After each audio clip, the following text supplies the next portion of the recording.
الله أكبر. لا إله إلا الله. الله أكبر. الله أكبر ولله الحمد. الله أكبر. الله أكبر. الله أكبر. لا إله إلا الله. الله أكبر. الله أكبر ولله الحمد. الله أكبر. الله أكبر. الله أكبر. لا إله إلا الله. الله أكبر. الله أكبر ولله الحمد. السلام علیکم ورحمۃ اللہ وبرکاتہ، نحمدہ ونصلی علی رسولہ الکریم، اما بعد فاعوذ باللہ من الشیطان الرجیم، بسم اللہ الرحمن الرحیم، رب اشرح لی صدری ویسر لی امری واحلل عقدۃ من لسانی یفقہوا قولی۔ فمن يرد الله أن يهديه يشرح صدره للإسلام ومن يرد أن يضله يجعل صدره ضيقا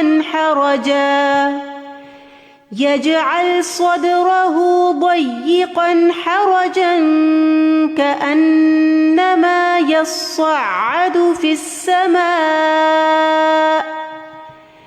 كذلك يجعل الله الرجس على الذين لا يؤمنون۔ فمن يرد الله أن يهديه يشرح صدره للإسلام ومن يرد أن يضله يجعل صدره ضيقا حرجا كأنما يصعد في السماء كذلك يجعل الله الرجس على الذين لا يؤمنون۔ تو وہ شخص جسے اللہ چاہتا ہے کہ ہدایت دے اس کا سینہ اسلام کے لیے کھول دیتا ہے، اور جسے چاہتا ہے کہ اسے گمراہ کر دے اس کا سینہ تنگ نہایت گھٹا ہوا کر دیتا ہے، گویا کہ وہ مشکل سے آسمان میں چڑھ رہا ہے۔ اسی طرح اللہ ان لوگوں پر گندگی ڈال دیتا ہے جو ایمان نہیں لاتے۔ اللہ سبحانہ تعالیٰ ہی اس کائنات کا خالق ہے، اسی نے ہر چیز کو بنایا اور اسے ہدایت بخشی، یعنی اس کے وجود کا مقصد بھی اس کو الہام کر دیا کہ وہ چیز کس مقصد کے لیے بنائی جا رہی ہے اور اس کو کیا کرنا ہے۔ موسیٰ علیہ السلام نے فرعون کے دربار میں فرعون کے سوال کے جواب میں رب کا تعارف کرواتے ہوئے کہا، جب اس نے کہا کہ فمن ربکما یا موسیٰ، تم دونوں کا رب کون ہے اے موسیٰ؟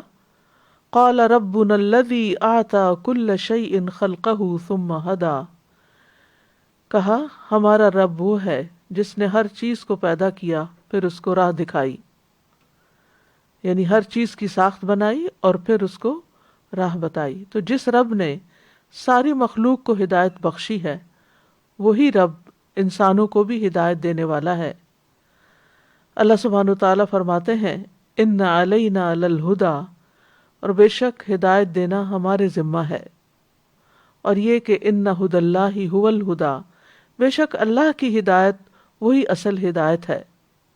تو وہی ہدایت دیتا ہے جسے وہ چاہتا ہے، اور والذین اہتدوا زادہم ایمانا، اور وہ لوگ جو ہدایت پا جائیں ان کے ایمان میں اضافہ کر دیتا ہے۔ تو اس سے اللہ تو ہدایت دیتا ہے، لیکن کوئی قبول کر لے تو اللہ سبحانہ تعالیٰ اس کی ہدایت میں مزید اضافہ فرماتا ہے۔ تو انسانوں کو بھی ہدایت دینے والا وہی ہے، اور جب وہ کسی کے ساتھ ہدایت کا ارادہ کرتا ہے تو اس کا سینہ اسلام کے لیے کھول دیتا ہے، وہ شخص خیر سے محبت کرتا ہے، قبول حق اس کے لیے آسان ہو جاتا ہے، وہ اس پر خوش ہوتا ہے، اس پر مطمئن ہوتا ہے۔ وہ ہدایت قبول کرنے کے لیے کوئی شرائط نہیں رکھتا، وہ ہدایت کی تلاش میں ہوتا ہے، تو جب ہدایت سامنے آ جاتی ہے تو اس کو قبول کر لیتا ہے، اور جس کو وہ بھٹکا دے اس کا سینہ تنگ اور گھٹا ہوا ہو جاتا ہے۔ لیکن اللہ سبحانہ وتعالی زبردستی کسی کو نہیں بھٹکاتا۔ جو شخص ہدایت حاصل نہ کرنا چاہے، بظاہر جسمانی طور پر وہ صحت مند ہو لیکن پھر بھی اس کا دل تنگ ہو، ہدایت کی باتیں اسے مشکل معلوم ہوتی ہوں، تو ایسے شخص کو پھر اللہ ہدایت نہیں دیتا۔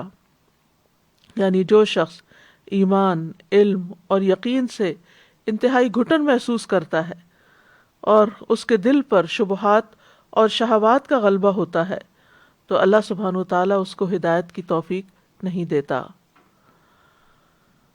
تو فرمایا فَمَن يُرِدِ اللَّهُ أَن يَهْدِيَهُ يَشْرَحْ صَدْرَهُ لِلْإِسْلَامِ وَمَن يُرِدْ أَن يُضِلَّهُ يَجْعَلْ صَدْرَهُ ضَيِّقًا حَرَجًا كَأَنَّمَا يَصَّعَّدُ فِي السَّمَاءِ۔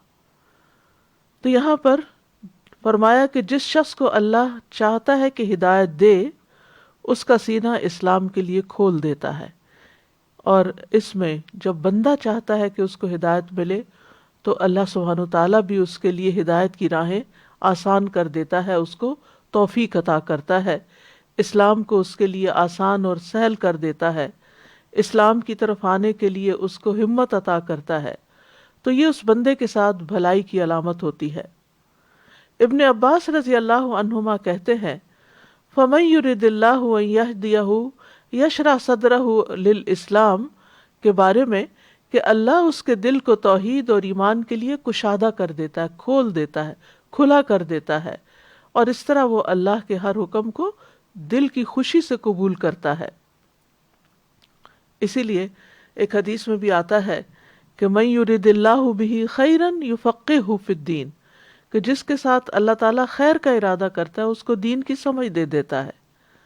اور اللہ سبحانہ تعالیٰ نے یہاں جو فرمایا کہ فَمَن يُرِدِ اللَّهُ أَن يَهْدِيَهُ، جس کے ساتھ اللہ ارادہ کرتا ہے کہ اسے ہدایت دے، تو یہاں ارادے سے مراد ارادہ کونیہ ہے، اور ہدایت سے مراد نیک اعمال کی توفیق دینے کی ہدایت ہے۔ تو ایسے انسان کو آپ دیکھیں گے کہ اس کا سینہ اسلام کے احکامات کے لیے، اس کے شاعر کے لیے کھلا ہوتا ہے، وہ خوشی سے، کھلے دل سے، اوپن مائنڈلی اس کو قبول کر لیتا ہے، اور پھر خوشی سے اس پر عمل بھی کرتا ہے۔ یہ جو آتا ہے کہ نماز منافقوں کے لیے بہت بھاری ہے، لیکن مخلص لوگوں کے لیے وہ آنکھوں کی ٹھنڈک بھی ہے۔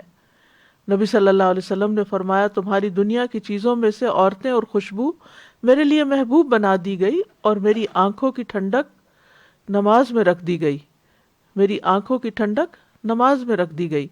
تو گویا یہ شرح صدر کی علامت ہے کہ انسان کو نیک عمل سے محبت ہو۔ ایسے لوگوں کے لیے اللہ اور لوگوں کے حقوق سے تعلق رکھنے والے تمام اعمال کے لیے شرح صدر ہو جاتا ہے، دل کھل جاتا ہے۔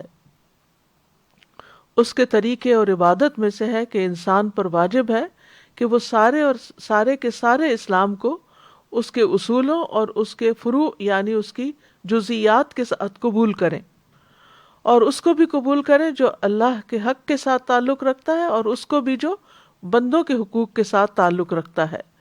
اور انسان کو چاہیے کہ پھر وہ اس کے لیے کھلے دل سے ان چیزوں کو قبول کرے، اور اگر وہ ایسا نہیں کرتا تو پھر وہ ان لوگوں میں سے ہو جائے گا کہ جن کا دل اللہ نے ہدایت کے لیے تنگ کر دیا۔ تو خوش نصیب ہے وہ جس کا سینہ اللہ کھول دے، اور یہ اللہ ہی کے ہاتھ میں ہے، وہی دلوں کو کھولتا ہے، اور خوش نصیبی اس کی مخلوقات میں سے ایک مخلوق بھی ہے۔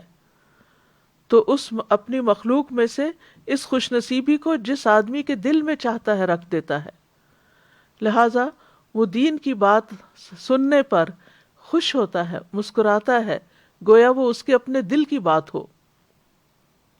لیکن جس سے یہ سعادت چھن جائے، اس کو اسلام کا ایک ایک حکم، لوگوں کا حق، اللہ کا حق بہت بھاری اور بوجھل لگتا ہے۔ اسی لیے فرمایا وَمَن يُرِدْ أَن يُضِلَّهُ يَجْعَلْ صَدْرَهُ ضَيِّقًا حَرَجًا كَأَنَّمَا يَصَّعَّدُ فِي السَّمَاءِ، یعنی جسے اللہ تعالیٰ گمراہ کرنے کا ارادہ کر لیتا ہے تو اس کی علامت یہ ہے کہ اس کا سینہ تنگ اور گھٹا ہوا کر دیتا ہے، اس کے دل شبہات اور شہوات کے سمندر میں ڈوب جاتا ہے، بھلائی اس تک راہ نہیں پاتی، نہ ہی بھلائی اور نیکی کے لیے سینہ کھلتا ہے۔ گویا وہ سخت تنگی اور شدت میں ہے، گویا وہ آسمان پہ چڑھ رہا ہے، یعنی اسے آسمان پر چڑھنے کا مکلف کیا جا رہا ہے جہاں چڑھنے کی جس کے اندر کوئی طاقت نہیں، یعنی اس کے اندر کوئی ہمت ہی نہیں۔ ایسا شخص دنیا کے کاموں کے لیے خوب محنت کرتا ہے، خوشی خوشی کام کرتا ہے، خوب بھاگ دوڑ کرتا ہے، لیکن جو ہی کوئی دین کا حکم آتا ہے، اللہ کا کوئی حکم آتا ہے، تو اس کی ساری ہمت جواب دے جاتی ہے۔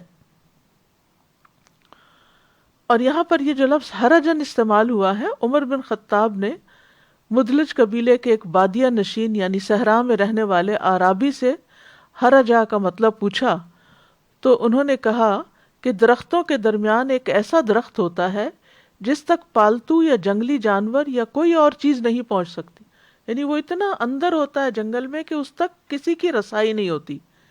یہ سن کر عمر رضی اللہ عنہ نے فرمایا کہ اسی طرح منافق کے دل تک بھی خیر و بھلائی کی کوئی بات نہیں پہنچ سکتی، کیونکہ وہ اتنے پردوں میں ہوتا ہے، اتنے اندھیروں میں ہوتا ہے کہ وہاں تک اسے کوئی خیر نہیں ملتی۔ کأنما یصعد فی السماء، یعنی جس طرح زور لگا کر اوپر چڑھنا ایک مشکل کام ہوتا ہے، اسی طرح جس شخص کا دل تنگ ہو اس کے لیے ہدایت کو قبول کرنا مشکل ہوتا ہے۔ یہاں پر ایک اور لطیف بات بھی پتہ چلتی ہے کہ ہم جانتے ہیں آج کے دور میں اس بات کو جان لیا گیا ہے کہ جب انسان بلندی کی طرف چڑھتا ہے تو آکسیجن کم ہو جاتی اور اوپر جانے میں سانس لینا مشکل ہو جاتا ہے۔ 1400 سال پہلے قرآن مجید کے نزول کے وقت کسی کو یہ بات معلوم نہیں تھی کہ گویا وہ آسمان کی طرف چڑھ رہا ہے اور اس کا سینہ گھٹ رہا ہے، تو یہ ایک محسوس بات ہے کہ جو اوپر جاتا ہے اس کے سانس کی تنگی کی وجہ سے اس کا سینہ گھٹتا ہے۔ تو اسی طرح مثال دی گئی ان لوگوں کی کہ جن کو دین کی طرف بات یا اللہ کی طرف سے آئی ہوئی بات سن کر ان کا دل کھلنے کی بجائے گھٹنے لگتا ہے، تو ان کے لیے پھر سزا کیا ہے؟ کذالک یجعل اللہ الرجس، اسی طرح اللہ ان پر رجس ڈال دیتا ہے۔ رجس کے معنی ہوتے ہیں گندگی کے۔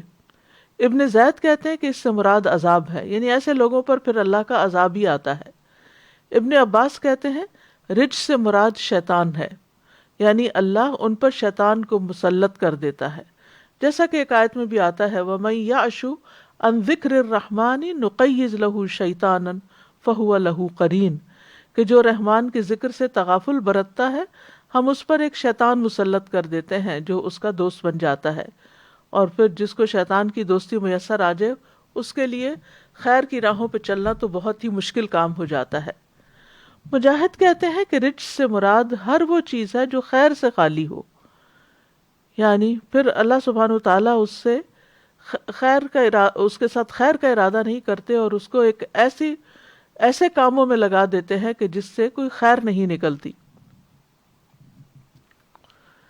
اسلام اور ایمان کے لیے سینہ کھلنے کی ہمارے دین میں بہت اہمیت ہے، کیونکہ سینے کے اندر دل ہوتا ہے اور دل ہی مرکز ہے ہدایت کو قبول کرنے کا، اور اگر سینہ بھچا ہوا ہو تو دل بھی گھٹا ہوا ہوتا ہے اور خیر کی بات اس کے اندر سرایت نہیں کرتی۔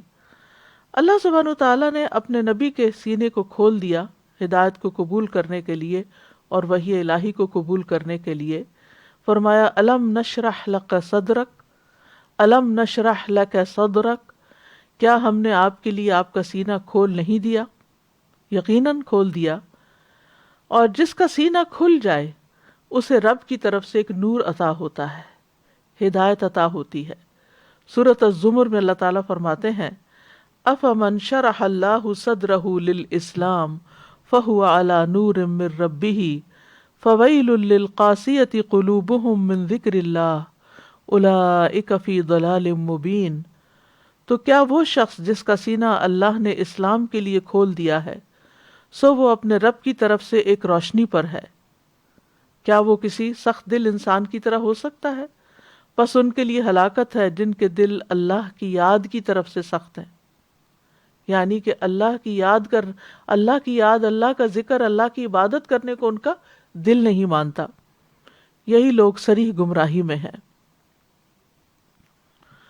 تو عموماً یہ ہوتا ہے کہ جس شخص کا سینہ ایمان کے لیے نہ کھلے اس کا سینہ کفر کے لیے کھل جاتا ہے۔ سورۃ النحل میں آتا ہے من کفر باللہ من بعد ایمانہ الا من اکرہ وقلبہ مطمئن بالایمان ولکن من شرح بالکفر صدرا فعلیہم غضب من اللہ ولہم عذاب عظیم۔ جو شخص اللہ کے ساتھ کفر کرے اپنے ایمان کے بعد، یعنی اللہ نے اس کو ایمان دیا، توفیق دی، لیکن پھر اس کے بعد کیا ہوا؟ سوائے اس کے جسے مجبور کیا جائے اور اس کا دل اطمینان ایمان پر مطمئن ہو، تو وہ تو خیر ہے کہ اللہ نے اس کو ایمان دیا ہے اور اس کے بعد اس کا دل بھی ایمان پر مطمئن ہو گیا ہے۔ لیکن اس کے برعکس دوسرا شخص کہ جس کو اللہ نے حق دکھا بھی دیا اور اس نے انکار کر دیا، لیکن جو کفر کے لیے سینہ کھول دے، یعنی ایمان کے لیے اس نے سینہ نہیں کھولا لیکن کفر کے لیے کھول دیا، یعنی کفر کو ویلکم کیا، تو ان لوگوں پر اللہ کا بڑا غضب ہے اور ان کے لیے بہت بڑا عذاب ہے۔ ایسے شخص کو ہدایت کی بات سمجھ نہیں آتی۔ سورۃ الکہف میں آتا ہے وَمَنْ أَظْلَمُ مِمَّنْ ذُكِّرَ بِآيَاتِ رَبِّهِ فَأَعْرَضَ عَنْهَا وَنَسِيَ مَا قَدَّمَتْ يَدَاهُ إِنَّا جَعَلْنَا عَلَى قُلُوبِهِمْ أَكِنَّةً أَن يَفْقَهُوهُ وَفِي آذَانِهِمْ وَقْرًا وَإِن تَدْعُهُمْ إِلَى الْهُدَى فَلَن يَهْتَدُوا إِذًا أَبَدًا۔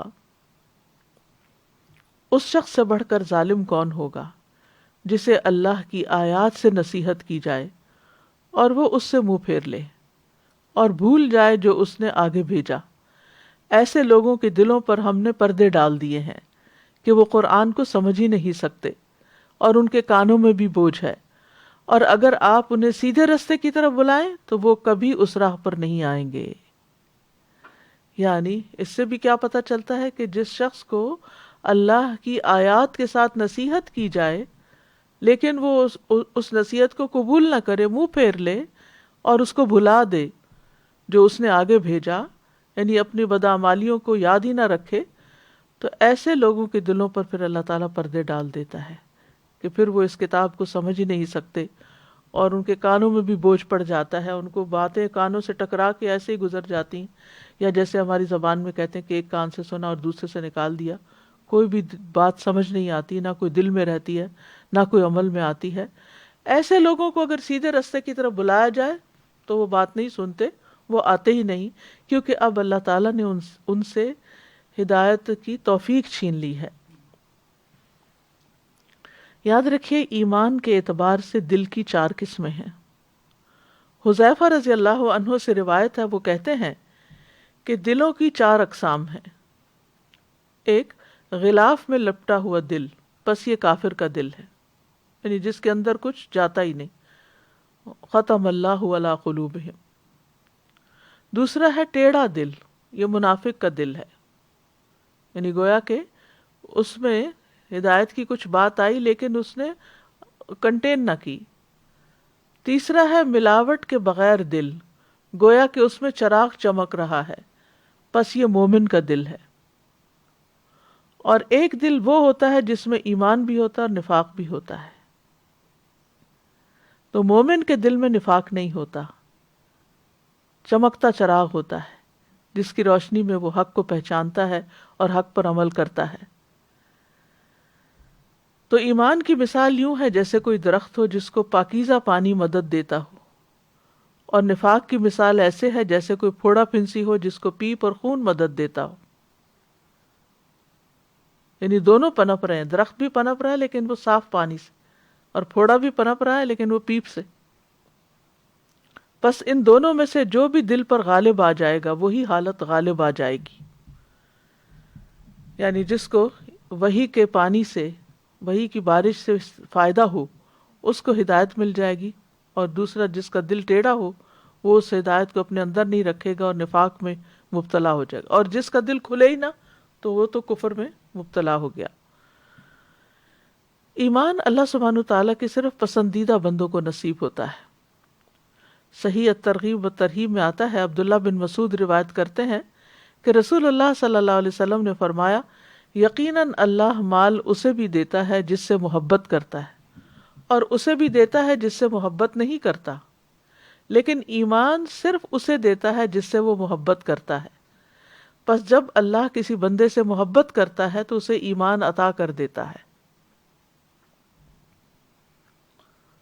تو یہ اللہ تعالیٰ کی محبت کی علامت ہوتی ہے کہ جس کو ہدایت دینا چاہتا ہے وہ اس کے لیے آسان کر دیتا ہے، اس کا دل کھول دیتا ہے اور اس کو نصیب ہو جاتا ہے. اور پھر سورۃ الحجرات میں آتا ہے کہ اللہ تعالیٰ اس کے دل میں ایمان کو مزین کر دیتا ہے، زینت بخشتا ہے، خوبصورت کر دیتا ہے، یعنی اس شخص کو ایمان سے محبت ہو جاتی ہے. وَلَكِنَّ اللَّهَ حَبَّبَ إِلَيْكُمُ الْإِيمَانَ وَزَيَّنَهُ فِي قُلُوبِكُمْ وَكَرَّهَ إِلَيْكُمُ الْكُفْرَ وَالْفُسُوقَ وَالْعِصْيَانَ أُولَئِكَ هُمُ الرَّاشِدُونَ. اور لیکن اللہ نے تمہارے لیے ایمان کو محبوب بنا دیا اور اسے تمہارے دلوں میں مزین کر دیا، اور اس نے کفر اور گناہ اور نافرمانی کو تمہارے لیے ناپسندیدہ کر دیا. یہی لوگ ہدایت والے ہیں. یعنی جس کے دل میں کفر، گناہ اور نافرمانی کی نفرت ہے اور اس کے برعکس ایمان کی محبت ہے تو ایسا ہی شخص دراصل ہدایت یافتہ ہے. یاد رکھیے دل انسانی جسم کا سب سے قیمتی حصہ ہے، اور اگر دل میں نور ہو تو انسان اس روشنی میں ہدایت پا جاتا ہے، اور اگر دل ہی اندھیرا ہو تو پھر انسان کے سامنے حق کی، خیر کی 100 باتیں بھی کی جائیں تو وہ اس کو سمجھ نہیں آتی. نعمان بن بشیر کہتے ہیں میں نے رسول اللہ صلی اللہ علیہ وسلم کو فرماتے ہوئے سنا، بے شک جسم میں ایک ٹکڑا ہے، جب اس کی اصلاح ہو جاتی ہے تو تمام جسم کی اصلاح ہو جاتی ہے، اور جب وہ خراب ہو جاتا ہے تو تمام جسم خراب ہو جاتا ہے. سنو وہ دل ہے، اور ایمان کا مقام بھی دل ہے، تقوی کا مقام بھی دل ہے، اچھائی اور برائی کی پہچان کا معاملہ بھی دل کے ساتھ ہے. اس لیے رسول اللہ صلی اللہ علیہ وسلم نے فرمایا جس کے دل میں رائی کے دانے برابر بھی ایمان ہوگا وہ آگ میں داخل نہیں ہوگا.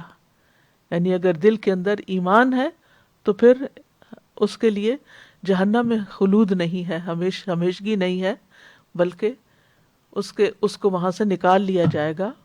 اور یہاں تو یہ فرمایا کہ وہ آگ میں داخل بھی نہیں ہوگا.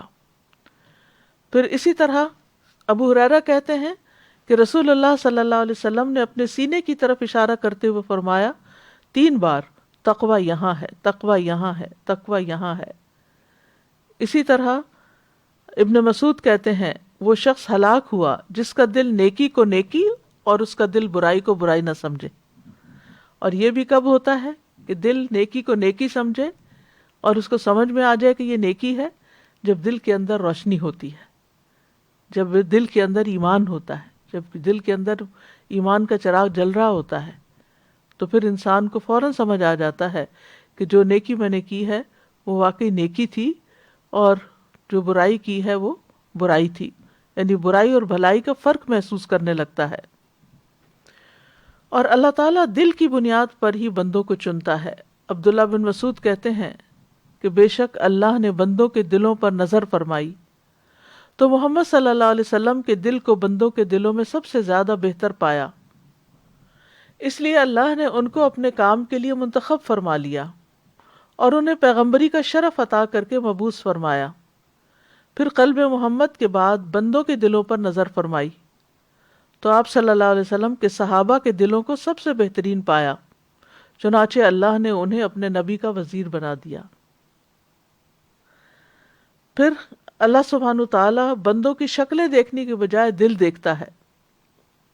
مشہور حدیث ہے صحیح مسلم کی، ان اللہ لا ينظر الى اجسادکم ولا الى صورکم ولکن ينظر الى قلوبکم واشار باصابعہ الى صدرہ.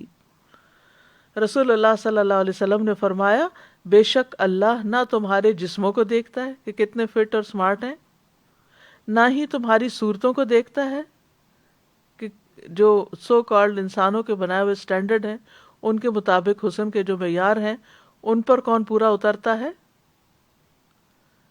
فرمایا کہ نہ وہ تمہاری صورتوں کو دیکھتا ہے لیکن وہ تمہارے دلوں کی طرف دیکھتا ہے. اور آپ صلی اللہ علیہ وسلم نے اپنی انگلیوں سے اپنے سینے کی طرف اشارہ فرمایا، یعنی اللہ دل کی طرف دیکھتا ہے. تو اس لیے جس شخص کا دل خوش ہوا اور شرح صدر ہوا، نیکی کر کے اس کے اندر ایک اطمینان پیدا ہوا، تو اللہ سبحانہ و تعالیٰ اس کو یعنی کہ اس سے راضی ہو جائیں گے، اور ایسے شخص کو ایک طرح سے ایمان نصیب ہو گیا۔ تو اللہ تعالیٰ ہماری شکل و صورت نہیں دیکھتا بلکہ دل کے حال کو دیکھتا ہے، تو ہمیں بھی اپنی پوری توجہ دل پر رکھنی چاہیے۔ لیکن آپ دیکھیے کہ ہم سب زیادہ تر اپنا وقت اپنی ظاہر کو سجانے میں لگاتے ہیں، بہترین لباس پہننا، میک اپ کرنا، فٹ رہنے کے لیے ایکسرسائز کرنا، اور بھی ظاہری خوبصورتی کی جتنی بھی چیزیں ہیں ان پر ہمارا وقت زیادہ لگتا ہے، جس کی وجہ سے لوگوں کی نگاہ میں ہم زیادہ جج جائیں۔ لیکن اس کے برعکس دل چونکہ لوگوں کو نظر نہیں آتے، اس لیے ان کی خوبصورتی کی طرف توجہ عموماً کم ہوتی ہے۔ تو اس آیت سے بیسیکلی ہمیں یہ پتہ چلتا ہے کہ جس کے ساتھ اللہ ارادہ کر لے بھلائی کا، تو گویا ہمارے دل اللہ کے ہاتھ میں ہیں، جیسا کہ حدیث میں بھی آتا ہے، بے شک تمام بنی آدم کے دل رحمان کی انگلیوں میں سے 2 انگلیوں کے درمیان ایک دل کی طرح ہیں، وہ اسے پھیر دیتا ہے جہاں وہ چاہتا ہے، یعنی چاہتا تو ہدایت کی طرف پھیر دیتا ہے اور چاہتا تو گمراہی کی طرف پھیر دیتا ہے۔ پھر رسول اللہ صلی اللہ علیہ وسلم نے فرمایا، اللہم مصرف القلوب صرف قلوبنا علی طاعتک، اے اللہ دلوں کے پھیرنے والے، ہمارے دلوں کو اپنی اطاعت پر پھیر دے، یعنی ہم سے تو ہدایت کے کام لیتا رہ۔ اور دل کی حالت بدلتی بھی رہتی ہے۔ اصل میں قلب کو قلب کہتے ہی اس لیے ہیں کہ وہ الٹتا پلٹتا رہتا ہے، یعنی ایک حال میں نہیں رہتا۔ آپ ایک لمحے ایک بات سوچ رہے ہوتے ہیں، دوسرے لمحے کوئی دوسری بات سوچنے لگتے ہیں۔ کبھی آپ کا دل خوش ہوتا ہے، کبھی آپ کے اندر اداسی چھا جاتی ہے، کبھی آپ ویسے ایکٹیو محسوس کرتے ہیں لیکن آپ کے دل کی حالت اچھی نہیں ہوتی۔ تو بہرحال ہمیں اللہ ہی سے قلب سلیم مانگنا چاہیے تاکہ ہمارا دل جو ہے وہ ہر طرح کی گھٹن والی چیزوں سے محفوظ رہے۔ تو دل کی حالت فرمایا، دل کی مثال تو اس پر کسی ہے جو کسی درخت کے تنے کے ساتھ لٹکا ہوا ہو اور ہوا اسے الٹ پلٹ کرتی رہتی ہو، کبھی سیدھا کبھی الٹا۔ تو اسی طرح ہمارا دل بھی جیسے ہچکولے کھاتا رہتا ہے، کبھی سیدھا کبھی الٹا۔ کبھی ہم ایک شخص کے بارے میں ایک اچھی بات سوچتے ہیں اور کبھی دوسرے لمحے کوئی بدگمانی آ جاتی ہے۔ اسی طرح باقی بھی یعنی باقی امور میں بھی ایسا ہی ہوتا ہے۔ مقداد بن اسود کہتے ہیں کہ میں نے رسول اللہ صلی اللہ علیہ وسلم کو فرماتے ہوئے سنا، ابن آدم کا دل اس ہنڈیا سے بھی زیادہ تیزی کے ساتھ بدلتا ہے جو خوب کھول رہی ہو۔ تو اس سے یہ پتہ چلتا ہے کہ دل کے اندر لمحے لمحے جو خیال آ رہے ہوتے ہیں اور پھر خیالات کی ایک ٹرین بن جاتی ہے، اور بعض اوقات وہ ایسی جگہ لے جاتی ہے کہ جہاں جا کر دل خراب ہی ہوتا ہے، اور بعض اوقات اچھے مناظر بھی دکھاتی ہے۔ تو اب سوال یہ پیدا ہوتا ہے کہ اگر ہمارا دل گھٹا ہوا ہے اور ہمارا دل بند ہے اور سخت ہے اور زنگ لگا ہوا ہے اور کسی چیز میں دل لگتا نہیں، تو پھر کیا کرنا چاہیے؟ یعنی دل کا علاج کیسے کریں؟ دل کا شرح صدر کیسے ہو؟ تو اس سب سے پہلے امام ابن قیم کہتے ہیں کہ انسان توحید اپنائے، یعنی ہدایت اور توحید جو ہے یہ شرح صدر کے بہت بڑے اسباب میں سے ہے کہ دل کو ہدایت مل جانا اور توحید مل جانا۔ اور شرک اور گمراہی سینے کی تنگی اور اس کے تنگ ہونے کے بڑے اسباب میں سے ہے۔ یہ ابن القیم کی کتاب ہے زاد المعاد، اس میں سے یہ آئندہ کافی چیزیں لی گئی ہیں، تو آپ لوگ خود بھی وہاں سے مطالعہ کر سکتے ہیں، زاد المعاد۔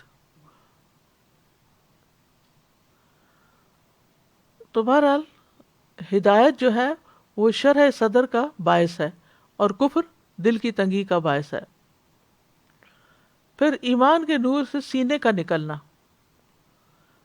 یہ اور ان اسباب میں سے ایک سبب وہ نور ہے جو اللہ بندے کے دل میں ڈالتا ہے، اور وہ ایمان کا نور ہے، کیونکہ ایمان کا سینے کو کھول دینا ہے، اس کو وسیع کرنا ہے اور دل کو راحت پہنچانا ہے۔ یعنی ایمان جو ہے وہ دل کے اندر نور پیدا کر دیتا ہے، اس کو کھول دیتا ہے اور راحت پہنچاتا ہے۔ تو پہلی چیز تھی توحید، اور اسی کے اندر پھر توحید میں ایمان آ جاتا ہے،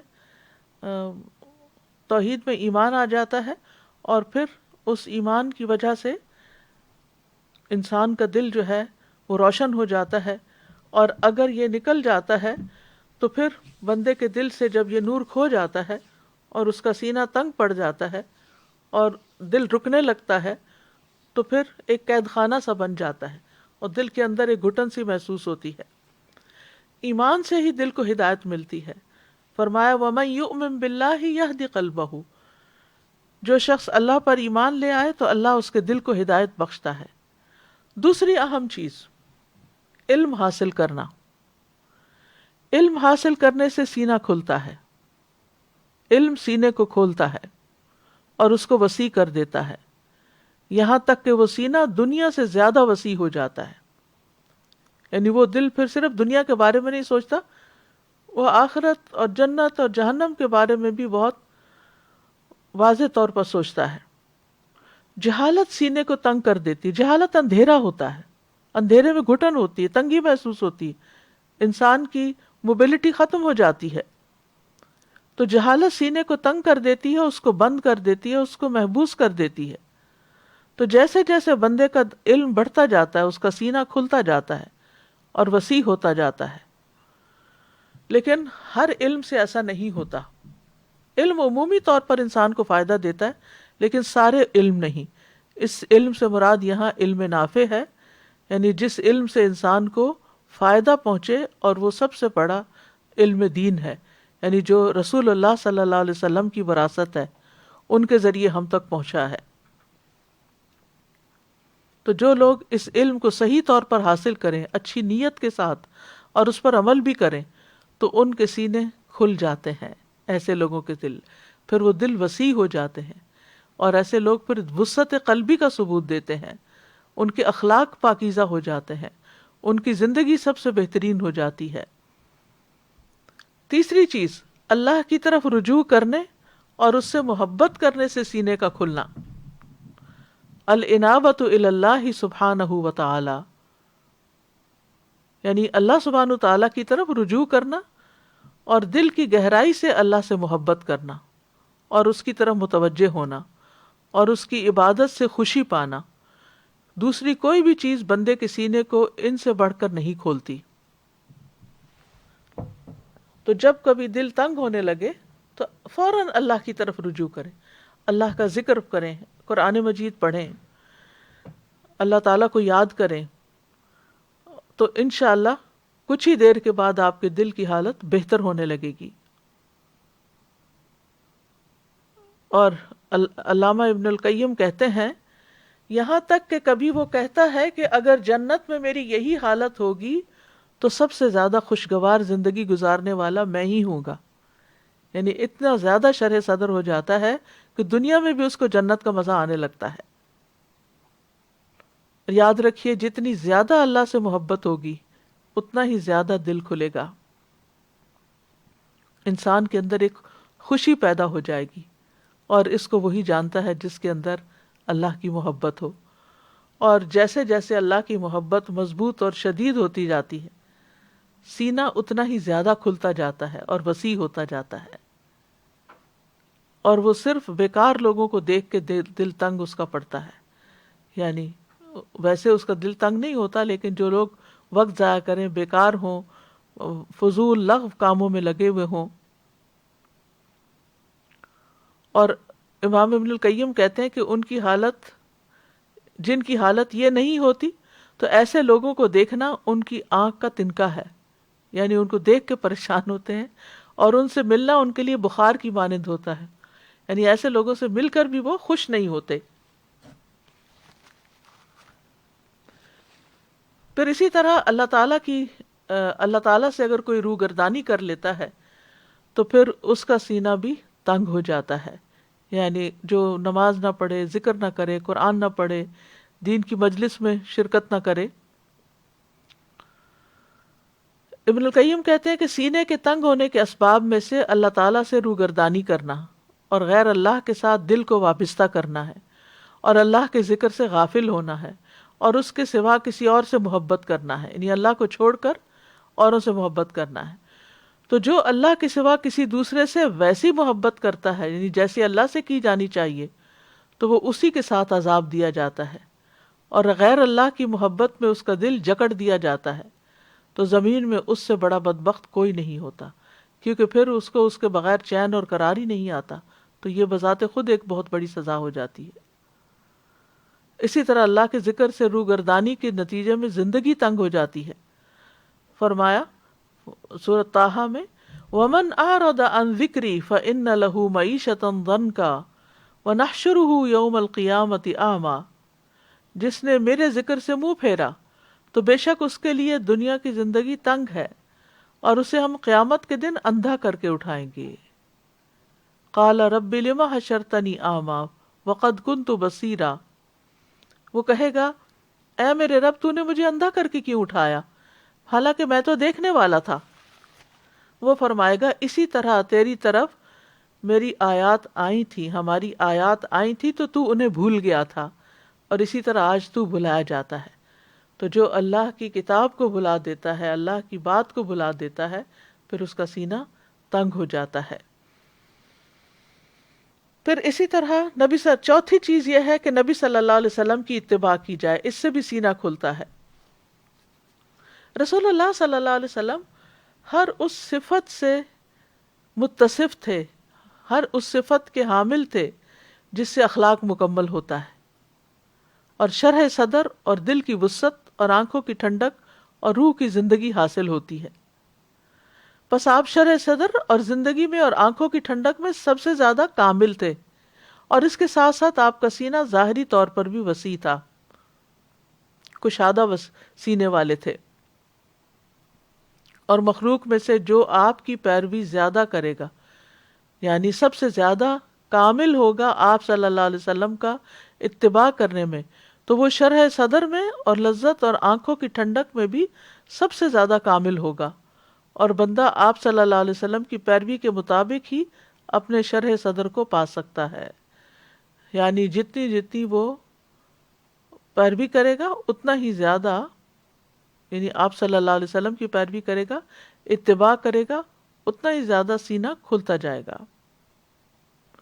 پانچویں چیز، اپنے اندر شجاعت پیدا کیے جائے، اس سے سینہ کھلتا ہے۔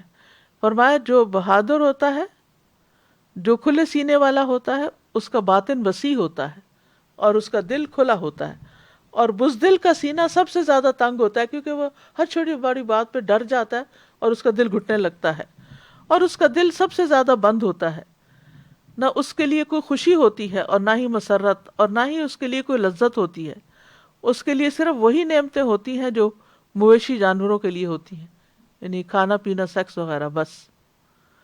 لیکن جہاں تک روح کی خوشی اور اس کی لذت اور اس کی نعمتیں اور اس کی رونقیں ہیں، تو وہ ہر بزدل کے لیے حرام ہو جاتی ہیں، جیسا کہ وہ بخیل کے لیے حرام ہو جاتی ہیں۔ چھٹی چیز، مخلوق سے احسان کرنا سینے کے کھلنے کا سبب بنتا ہے۔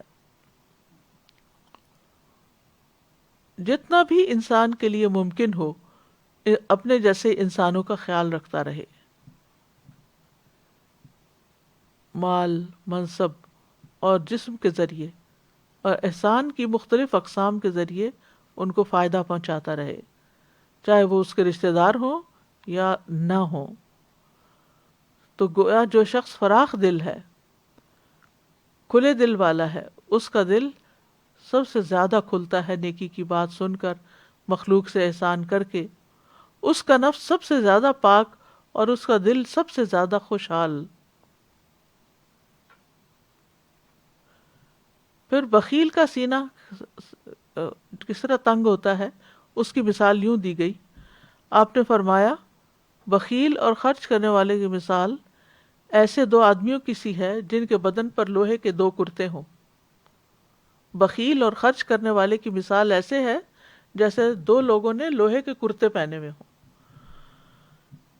جن کے بدن پر لوہے کے دو کرتے ہوں، ان کے سینے سے ان کی ہنسلی تک، بس سارے لمبے نہیں، سینے سے لے کے یہاں تک، یہ ایریا کورڈ ہو۔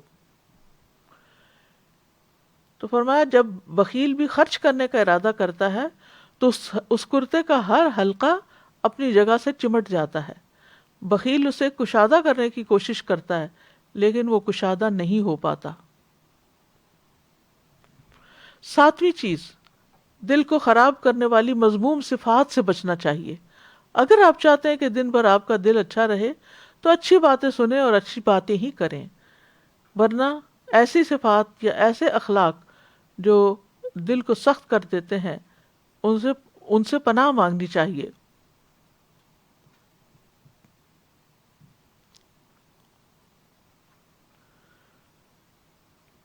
پھر اسی طرح آپ دیکھیں کہ قرآن مجید میں آتا ہے ان الابرار لفی نعیم، بے شک نیک لوگ بڑی جنتوں میں بڑی نعمتوں میں ہوں گے.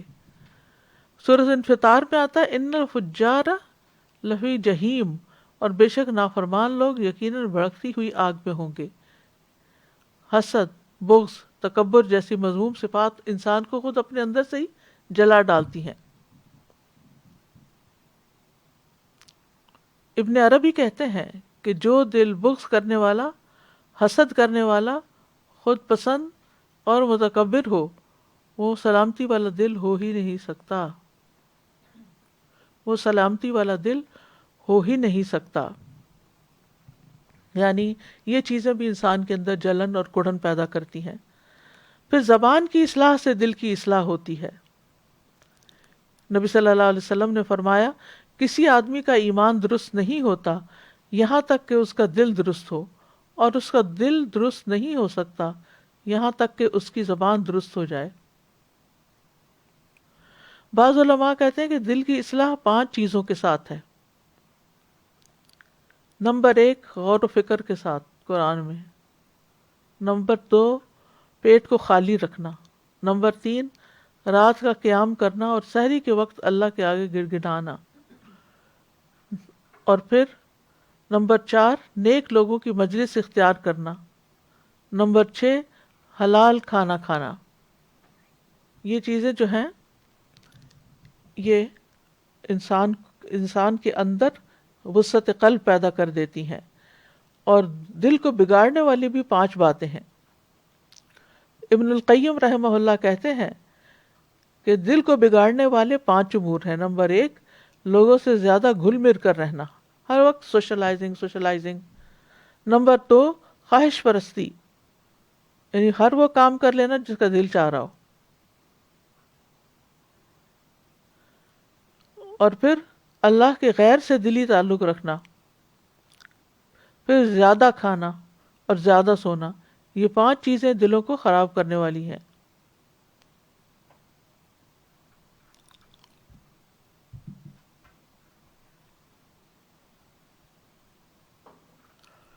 اب یہ ہے کہ جب شرح صدر ہو جاتا ہے تو اس کے فائدے کیا ہوتے ہیں؟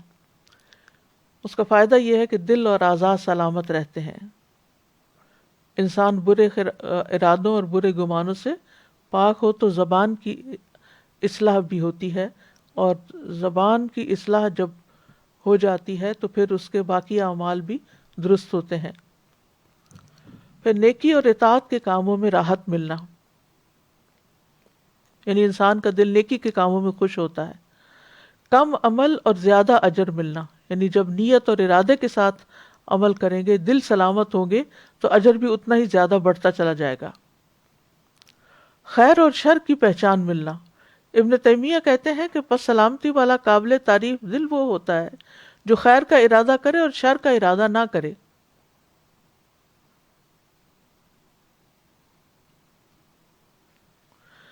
پھر اسی طرح دعوت دین کے لیے بھی شرح صدر کی ضرورت ہوتی ہے. جب بھی موسیٰ علیہ السلام نے یہ دعا پڑھی تھی، رب اشرح لی صدری ویسر لی امری واحلل عقدۃ من لسانی یفقہوا قولی، اس نے کہا اے میرے رب میرے لیے میرا سینہ کھول دے اور میرے لیے میرا کام آسان کر دے اور میری زبان کی کچھ گرہ کھول دے تاکہ وہ میری بات کو سمجھ جائیں. تو پھر یہاں بتائیے کہ سوچئے ذرا کہ یہ کیا چیز ہے جس کا ذکر یہاں کیا جا رہا ہے کہ میرا سینہ کھول دے. کس چیز سے بند کیا جاتا ہے اور کہاں سے بند کیا جاتا ہے؟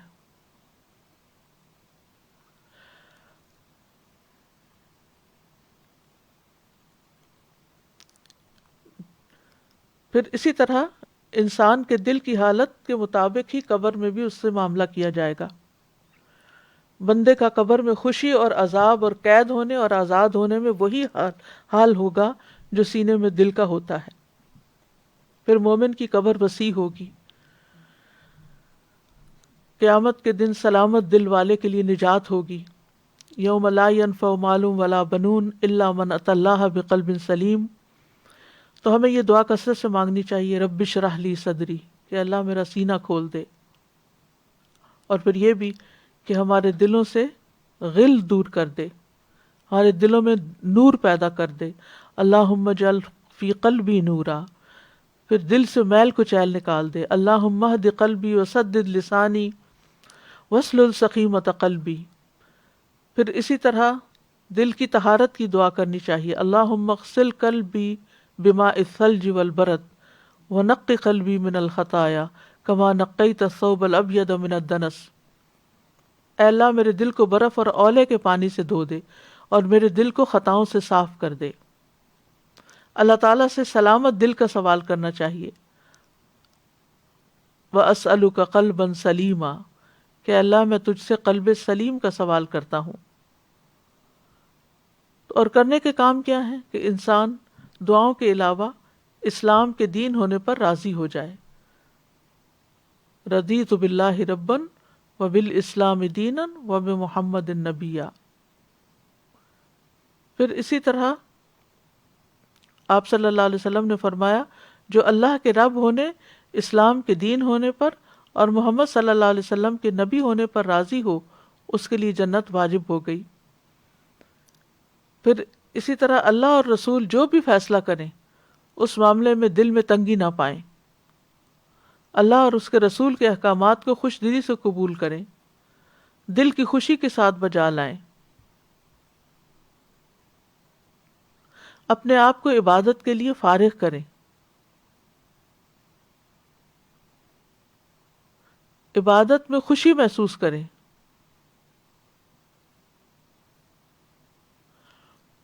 عبداللہ بن محمد بن حنفیہ سے روایت ہے، وہ کہتے ہیں کہ میں اور میرے والد انصاریوں میں ہمارے سسرالیوں کے ہاں کسی کی عیادت کے لیے گئے تو نماز کا وقت ہو گیا.